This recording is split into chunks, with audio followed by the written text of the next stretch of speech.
Greetings and blessings, everyone. Welcome to Spiritual Illumination. My name is James Thomas, and this is Chris Marshall, and we represent the bluestarspiritualgroup Collective. Now, we are beginning anew. As you know, there are probably well over 100 different channelings on the Blue Star YouTube channel that you can still go back and listen to today. We've got podcasts on there and a wide variety of different things. However, certain things have changed, and I'll give you an example of that. I was opened up to channeling in August of 1989 by Archangels Raphael and Gabriel. They taught me how to connect, how to set my rules, all sorts of things like that. It was done so well that I've been teaching, opening the channel for, God, I think it's almost close to 10 years now. And there have been a wide variety of individuals who have learned how to channel through this course, which is ongoing. It meets every Tuesday evening. And we are always available for new students to join in. It's $30 Australian per class, and it happens on a Tuesday evening at 5 p.m. Cairns, Queensland, Australia time. Now, my channeling has been open to whoever wanted to come in. And I have channeled probably close to somewhere between 250 to 300 different beings over the course of over 35 years of channeling. However, one thing that I always noticed is that most channelers like Lee Carroll, J.Z. Knight, Tuella, all of these different, Jane Roberts, all of these channelers normally only channeled one being. It's like they had an agreement or a partnership with that being. Well, for the first time in my channeling life, I have a being that's come to me and requested a partnership, and that is Phineas the teacher. Mm-hmm. Now, Chris is very familiar with Phineas the teacher because we have an Armais group that meets twice weekly on Tuesday morning and Saturday morning, 7:30 Cairns, Australia time. And it is a channeled session with Phineas the teacher, and they're able to ask questions. What have you noticed for yourself in your path by being part of that group, Chris? One of the first things was it actually opened me up. I did your channeling course, and that opened me up to be able to bring through channeled messages. Prior to that, it was, I suppose, inklings, if you like, nudges that I didn't actually really understand what they were. But once I was open enough to be able to channel and receive my own messages, I received the guidance. And so therefore, when I became part of Armais and the group that meets weekly, the messaging that's coming through are allowing me to solidify my understanding of who I am, what I am, and why I'm here doing what I'm doing. That for me is the big change. I mean, it was a slow process because prior to Phineas, there were many beings that you channeled that assisted, and they take you to a certain point. But what Phineas is actually doing is he is not just solidifying those learnings, he's actually taking you deeper. So you're getting a more understanding of why you're receiving some of these messages, but also how and to what purpose, what your purpose may be in assisting with the messaging. Well, it's interesting because Al Sharon and Gideon actually sit on the high council of this universe. And Phineas, the teacher, is from the Great Central Sun, and he is an advisor to that council. Mm. So he's very much in the know on everything that's going on in the universe and star seeds projects, like what's going on here on the planet Earth and everything else. So we do have slots available for the Armais group if you are interested. You can email us down in the description of this video. You will find a contact email address, and we're more than happy for you to email us with thoughts and ideas of topics you'd like us to cover, questions about anything that we've mentioned here. If you're interested in doing a course or anything of that nature. Now, both Chris and I are masters of the Blue Star Healing Method as well, which can be done in person as well as by distance. I'm actually the person working with the fifth dimensional master healer by the name of Danae, who developed the Blue Star Healing Method, which is a purely quantum healing modality. And some of the things that I've experienced with it has been beyond extraordinary. Literally being able to replace chakras. And then in the Sydney workshop, I don't know if you're familiar with this or not, Chris, but I actually was able to replace all 7 main chakras in one person because their chakra system was so damaged. Doing house clearings, all sorts of things like this. So now I had to step back for a long period of time because in 2021, actually, I just had my 4-year anniversary on March 1st.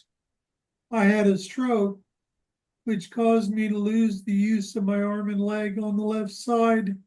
I'm walking again, don't get me wrong, but it's like it was meant for me to step back and reorganize myself within. Spirit has a way of making sure that what needs to happen will happen no matter what.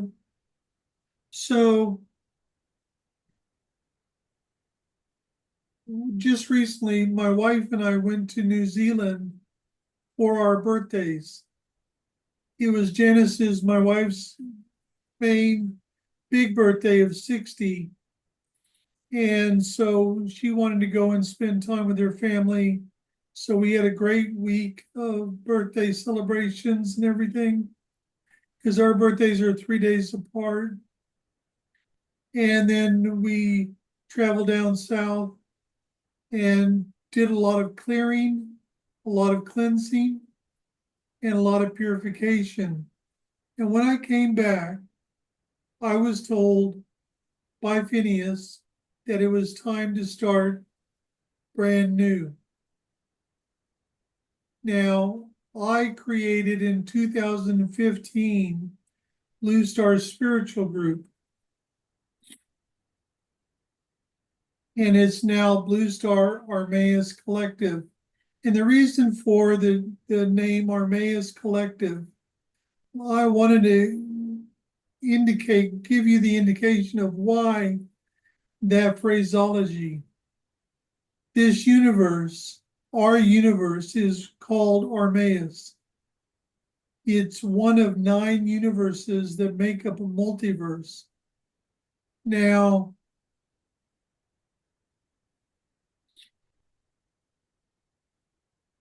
what is the Armais Collective?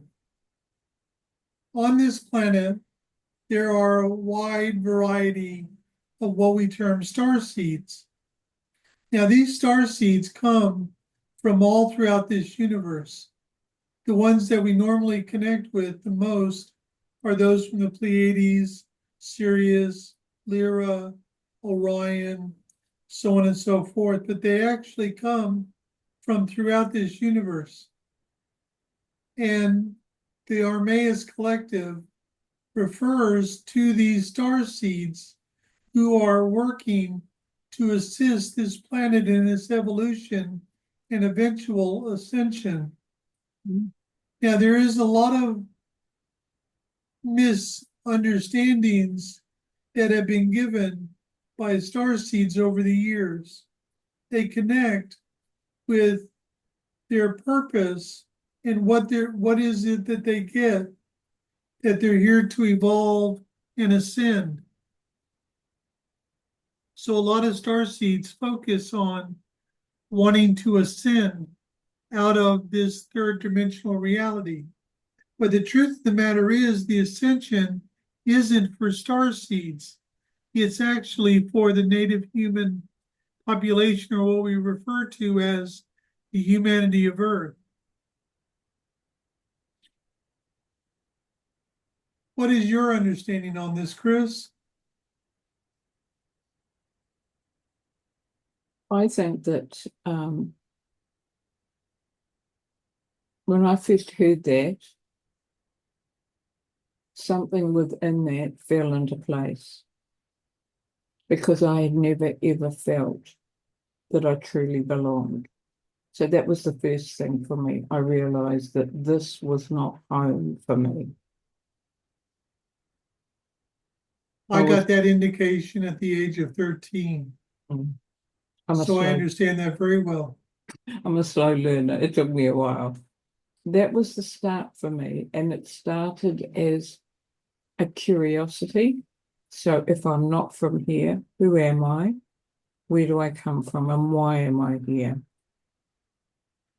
And it has taken me many years, bearing in mind that it didn't start until I was a lot older on my journey.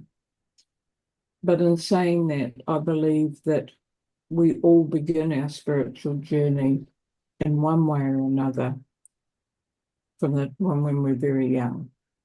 But it takes a certain level of opening, awakening, acceptance for us to actually to be able to awaken even more.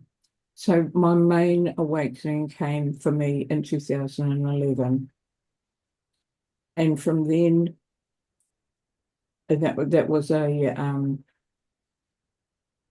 wonderful teacher that I had, who was, looking back on it, focused on what she was here to do, which was all very well, and she helped enormously.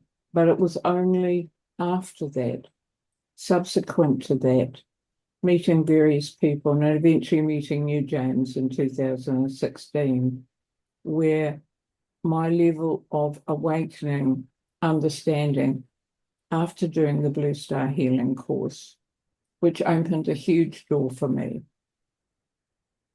And actually, with that, it was the courage to actually continue. Regardless of what I was going to learn, regardless of what I was going to find out about myself, to get to a point of acceptance, where you accept that there is a lot more to learn, but you don't always have to know everything. But as each door opens and you step through it, there is a level of understanding where you become comfortable with that. And so you grow and you expand a little more. But you're never given more than you can handle. That's No, what I love about this process. Whoever speaks to us, whoever guides us, they provide only what we need in the moment. And so I guess that my journey started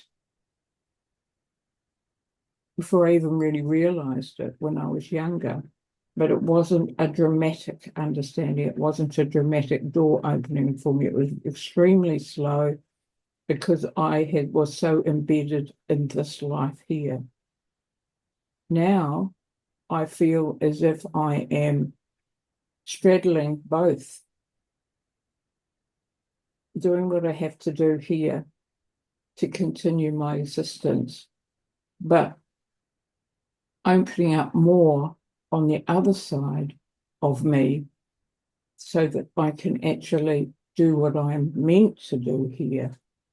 And that at times can be difficult because it's like we're living on, and our feet are on shifting sands all the time. So it's that balancing act, but actually accepting that it is a balancing act and therefore needing to be flexible to be able to navigate that.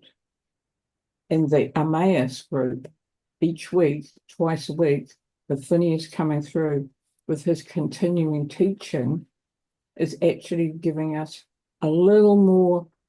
It's not just information, it's a little more stability, foundation to us so that we are actually able to navigate, to remain in that stable position as these sands are shifting all the time. With the you know, I find it interesting that you're talking about a stable position. Mm. And the reason I say that is because, and something else you mentioned that I find very important is being able to do what you need to do here for your physical life, but being stable within your spiritual life as well.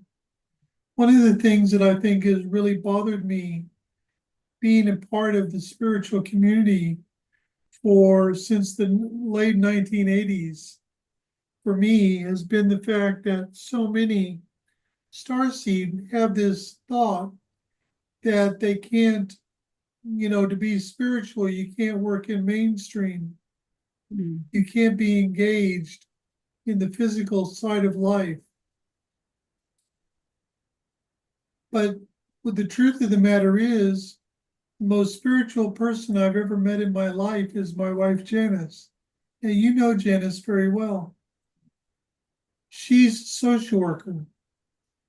She's at work today in ICU, dealing with people who are on their way out, who are dying, dealing with families that are devastated at the prospect of losing a loved one.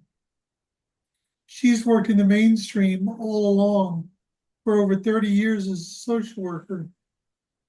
And yet she has not lost her spirituality whatsoever. In fact, her spirituality continues to grow exponentially. I worked in the mainstream for a very long time. I don't anymore, although I'm working on something at the moment to do in the mainstream, but that'll come hopefully by the end of this year.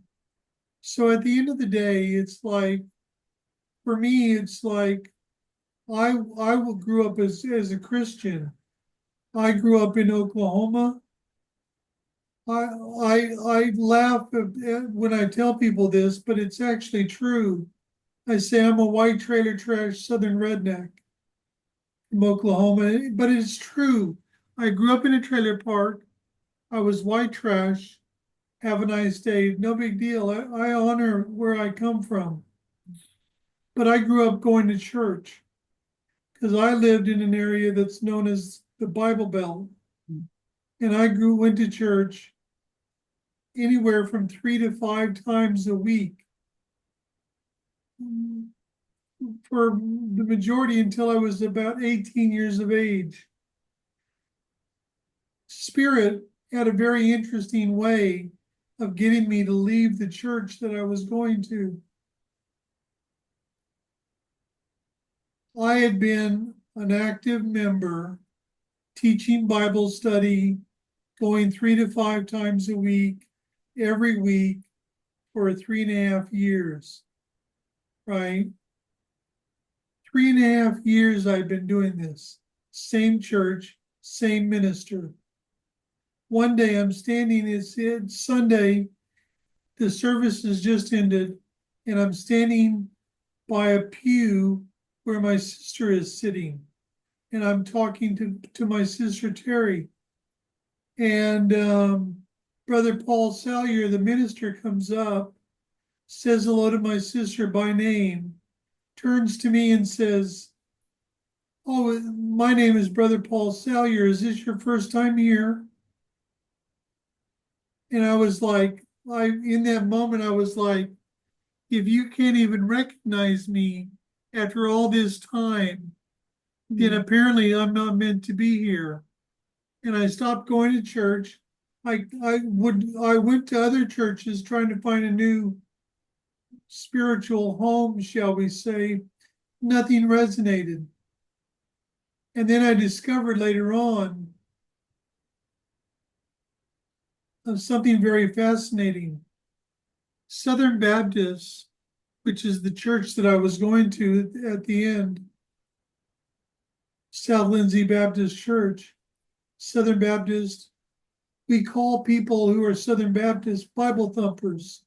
They are very, very involved in their beliefs. They take it very, very seriously. But I realized a couple of years later, on reflection, I never actually believed any of the dogma. What I was so connected to wasn't the dogma, it was the connection with God or source. And then my awakening, I had an encounter with an extraterrestrial at the age of 13. And then in 1986, my grandmother on her deathbed in Oklahoma City, I had come back from California where I was living to see her. She hadn't responded to anyone for 2.5 days. And when I went in to see her in ICU in a private room, I sat down on the bed and I took her hand in mine, and she opened her eyes and we talked for half an hour. It's the last time she ever spoke.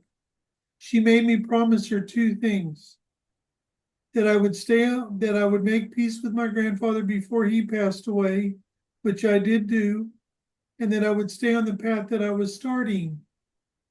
Now, I'm a Southern boy. Your grandmother asked you to do something, there's only one response: yes, ma'am. And it's like, I had no idea what she meant, but it was like, okay. And then I go back out to California. My grandmother passed away on the 30th of November. Now, that encounter with my grandmother took place at 10:30 p.m. on the 12th of November, 1986. That's how much is burned into my memory. Back in California, my best friend was a guy named Hal. As far as I knew, he worked at the same airline as I did, Jet America Airlines, which no longer exists as it got absorbed by Alaska Airlines. So Hal comes to my house for Christmas Eve. Him and my roommate Lexi and I all worked at the same airline. We were commiserating that we couldn't be home for Christmas. So we're partying, we're having a good time. And then about 2 in the morning, Lexi says, I've got to go to the toilet. So he leaves, and Hal looks at me with this really look of really intensity and says, I need to tell you something. Can we go out on the back patio? I said, sure. So we went out there. Now the porch light's on. and that's going to be important in a moment. Hal looks at me and he's kind of hemming and hawing. You know, that feeling of, I need to tell you something, but I don't know how you're going to react. Mm. That type of situation. All of a sudden, he gets this look of, I've got to do it now. It's now or never. So he looks at me and he goes, you don't come from this. You don't come from here. You come from elsewhere. Meaning you don't come from Earth. You come from somewhere else. So this was, and my reaction is what surprised me the most later on. My reaction was, yeah, okay. Right after I said, yeah, okay, Lexi comes out, and Hal looks at Lexi and says to Lexi, Lexi, you need to turn the porch light off. There's too much energy out here. I had no idea what he was talking about, but all of a sudden the light bulb just exploded. Now that sounds pretty outrageous, pretty incredible, but it gets better. This is someone that I have talked to almost every day at work. I've never seen him outside of work until Christmas Eve at my house. 5 o'clock in the morning comes. I've already made an agreement with a friend of ours from work. She's going to arrive at our house at 5:30, and I'm taking her to the airport so she can fly home for Christmas. So technically, it's Christmas morning now. So Hal and Lexi go upstairs at 5 to crash. My friend arrives. I take her to the airport. I come back, go upstairs. Lexi's out cold. He had quite a bit to drink, so that's understandable. Hal was gone. Not only was he gone, I never saw him again in my life. I actually talked to supervisors at work that I saw him talk to who had no idea who they were, who I was referring to.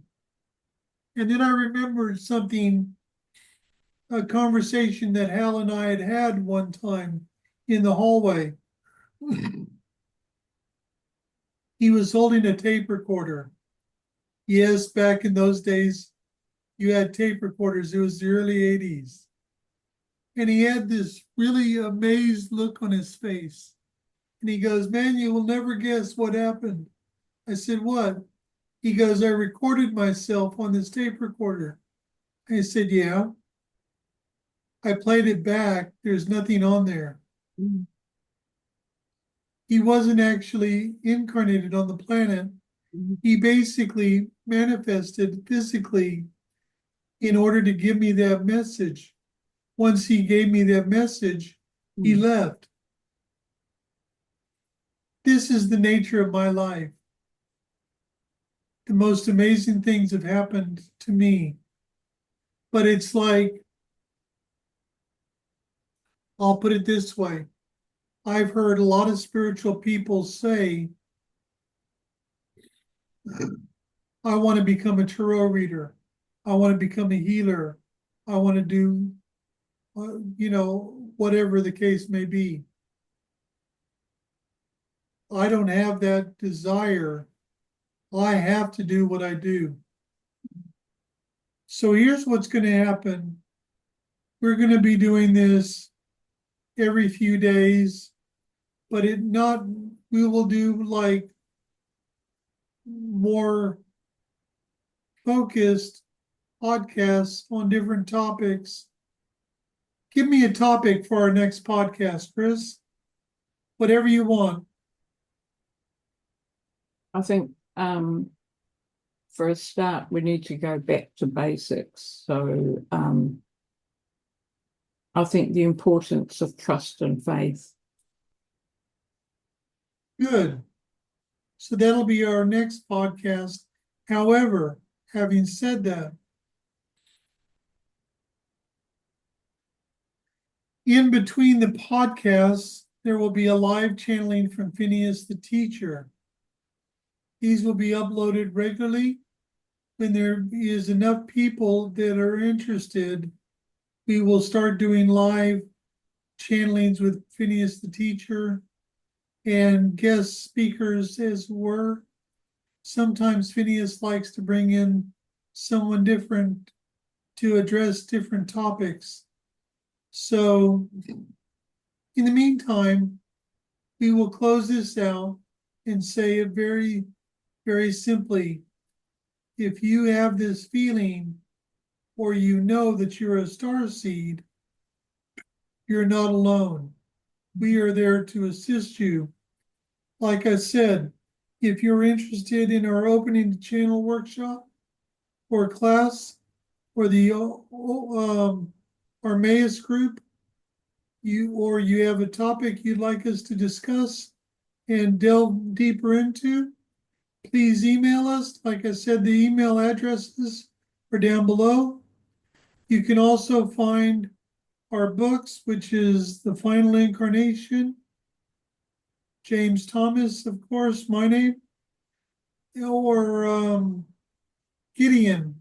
Now, Gideon is all about the beginning of Project Earth.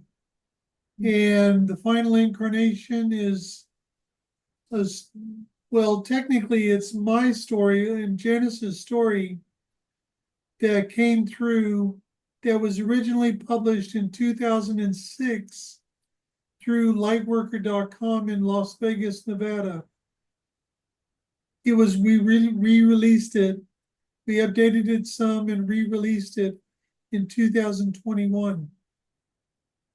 Those are both available on Amazon, and I will provide a link in the description down below for both of those books. So in the meantime, go ahead and say your goodbyes, Chris. I think I just place blessings for everyone, that they find their path. And if you have found your path already, that you have the courage to continue. And if you'd like to join us to discuss, or perhaps to explain something, if we can, that you have felt, please do so. We welcome you. Thank you, James. Many blessings and much love to each and every one of you. Much love,